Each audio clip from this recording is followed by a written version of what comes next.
Mă aflu la Soroca, în Moldova de Est, sau Republica Moldova dacă vrei, sau cel puțin acolo mă aflam când am filmat imaginile pe care o să le vezi. Era 17 octombrie 2019 și eram în mijlocul unei vacanțe pe care eu am numit-o Turul Moldovelor. Da, sunt atât de tocelar încât dau nume vacanțelor. Prima mea destinație în Moldova de Est a fost să fie Soroca și poate te întreb de ce. Dacă nu, poți să sar la minutul afișat pe ecran. Am vrut să fac un mic tur al Moldovelor, planul era să văd și Moldova românească, și Bucovina, și Republica Moldova, și chiar și Republica Sovietică Socialistă Moldovenească, sau cum s-o mai numi, Transnistria. Din București am luat trenul spre Moldova, m-am oprit puțin la Mărășești, ca să nu fac 12 ore neîntrerupt până la Piatra Neamț. Acolo la Mărășești e un mausoleu interesant dedicat primului război mondial. Apoi am continuat cu trenul până la Piatra Neamț. Planul era să urc pe Pietricica, dar în primul rând vreau să vizitez Cetatea Neamțului, care e la câțiva kilometri în Târgu Neamț. Ce nu am știut a fost că Cetatea Neamțului e în munți și turiștii nu prea pot urca decât pe jos la ea. Așa că m-am întors în Piatra Neamț, obosit, am dormit până dimineața, când aveam deja autobuz spre următoarea destinație, Suceava. În Suceava am vizitat Cetatea de Scaun, poți să cauți videoclipuri pe canalul meu.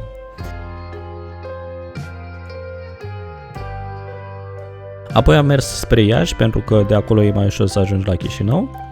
Când am fost în dreapta Prutului, m-am descurcat cum am descurcat. Când am dat de informații învechite pe net, am putut să mă adaptez ușor. Însă în stânga Prutului nu am avut atâta curaj, e totuși o țară diferită cu 200 de ani de ocupație rusă, așa că am căutat ghid. Am găsit un băiat care mi-a făcut o ofertă cu mai multe opțiuni, printre care și Soroca. La momentul acela Soroca nu era în plan, nu știam mare lucru de ce o să găsesc pe acolo, dar am căutat și am aflat că e o cetate construită de însuși Ștefan cel Mare. Așa că iată-mă la Soroca. Pentru cei care vor să vină aici, sunt 3 mari obiective. În primul rând, adică la intrarea din oraș, este lumânarea Recunoștinței, un monument modern din 2004, a fost ridicat pentru eroi sau ceva de genul ăsta, sincer nu mi amintesc foarte bine. Îmi amintesc doar că pentru a ajunge sus la lumânare trebuie să urci 650 de trepte, dar ajungând sus și văzând peisajul, o să le uiți pe toate. La cât sunt eu de ciudat, cel mai important aspect cu care am rămas a fost faptul că am văzut Ucraina. E singura țară pe care am văzut-o fără să o vizitez. Al doilea obiectiv pe care l-am văzut în Soroca este cetatea lui Ștefan cel Mare.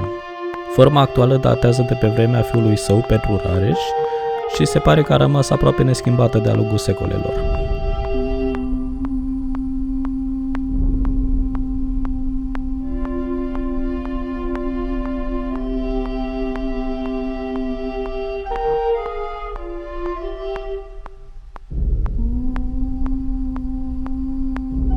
Făcea parte din sistemul de fortificații al Moldovei medievale, din care mai fac parte și Cetatea Neamțului, pe care am văzut-o în urmă cu câteva zile, și Cetatea Hotinului, acum rătăcită prin Ucraina, și alte cetăți.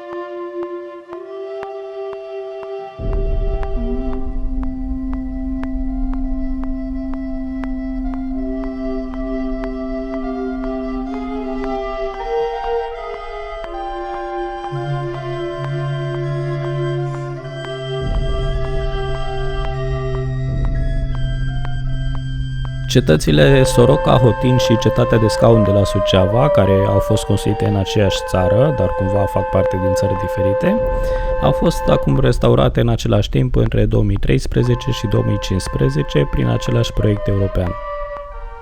Cetatea Soroca este pe malul Nistrului, rolul său era de protecție împotriva vecinilor dinspre răsărit, de obicei tătari, cazaci, dar mai ales polonezi. Bine, cu polonezii se mai făceau și schimburi comerciale din când în când, când nu veneau peste moldoveni sau nu se duceau moldovenii peste ei.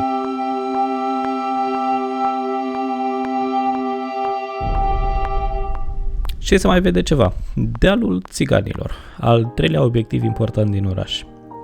Vocea pe care o auziți este din 2020, an în care o ofensivă împotriva rasismului pare să ia amploare. Mă bucur că există americani care ies în stradă atunci când un om este călcat în picioare de către polițiști care nu-i văd decât culoarea pielii. Sper să continue protestele până se schimbă ceva, deși acum par că a cam răsuflat. Chiar și în afara Americii au fost manifestații de susținere a protestelor de acolo, însă ghici în ce țări dunărene nu s-a întâmplat nimic. Cunoscând națiunea română din stânga și din dreapta prutului, mi-e aproape imposibil să-mi imaginez că s-ar putea întâmpla așa ceva dacă un rom ar fi omorât la el în casă doar pentru că polițiștii sau DICOT sau ce mai avem noi au greșit adresa. Nu m-ar surprinde să aflu că asemenea chestii se întâmplă frecvent și la noi, dar sunt ignorate de canalele de știri și de public. Dacă e vorba de romi, e mult mai comercial să vezi pe cei care fac scandal, gălăgie, fură și așa mai departe. Cea mai cringy parte din vacanța mea în Moldova a fost când ghidul îmi explica povestea dealului țiganilor, presărată cu remarci despre caracterul unei întregi etnii. Dealul țiganilor este un cartier din Soroca, în care atracția principală este contrastul dintre casele somptuoase și străzile neîngrijite și neasfaltate. Asta pentru mine spune mai multe despre autoritățile locale, presupun de etnie română, decât despre locuitorii cartierului.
Spre deosebire de arhitectura pe care o vedem în cartiere similare din Moldova, casele de aici încearcă să copieze elementele unor clădiri celebre. Dacă nu ai de gând să mergi la Moscova pentru că nu vrei să finanțezi regimul unui dictator, poți să mergi la Soroca, pe dealul țiganilor, unde găsești o replică a teatrului Bolșoi.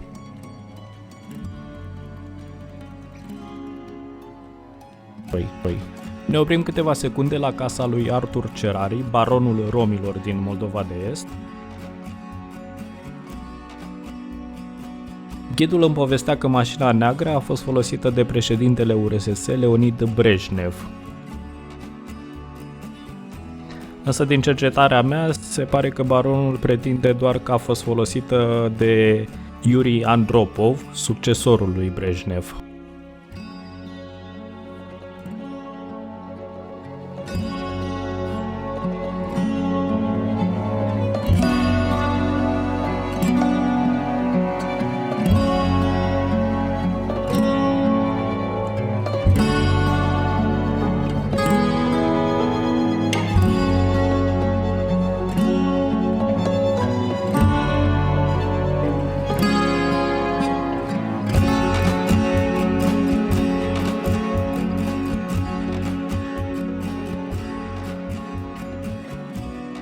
O mare parte din case sunt însă neterminate pentru că legea din Republica Moldova te scutește de taxe până la finalizarea lucrărilor și cui nu-i place să feteze taxele.